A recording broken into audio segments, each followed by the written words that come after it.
ETV Uganda, thank you so much for watching. What XP is my name. We are live in ETV Uganda studios. Tetuchakola bukozi wabula twagaseko mutindo. I thank you so much for supporting us all this long. Era mweyongera okutulaba, mweyongera okutuuliriza. Yona gyosinzira okutulaba oli w'amaanyi nnyo, weebalire ddala.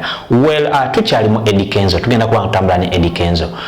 Eddy Kenzo era mu press conference ebadde olunaku lwaleero watwanjulidde Eddy Kenzo Festival 2020 ng'eno ye first of its kind in Uganda era ng'egenda kubeera Kolo Airstrip ennaku z'omwezi nga 28 March 2020.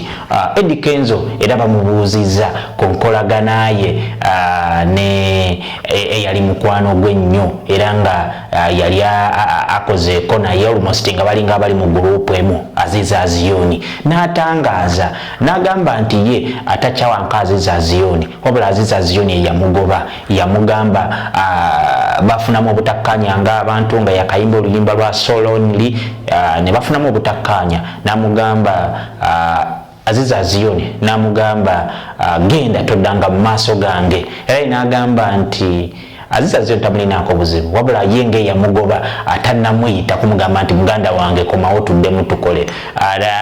Kankuplayingire ka video kano olabe Eddy Kenzo kyayogedde ku Aziz Azion. Thank you so much for watching. Aaron Bobo on camera kankulekere Eddy Kenzo olabe byatugambye ku nkolagana ye Aziz Azion. Mbagala nnyo baganda bange. Aziz natandika naye Aziz yennyini nga nakayimba olimba Solonly yafunamu nange obutategeeragana era nanguba nangamba toddanga mu maaso gange taddanga kuŋŋamba nti kati komawo so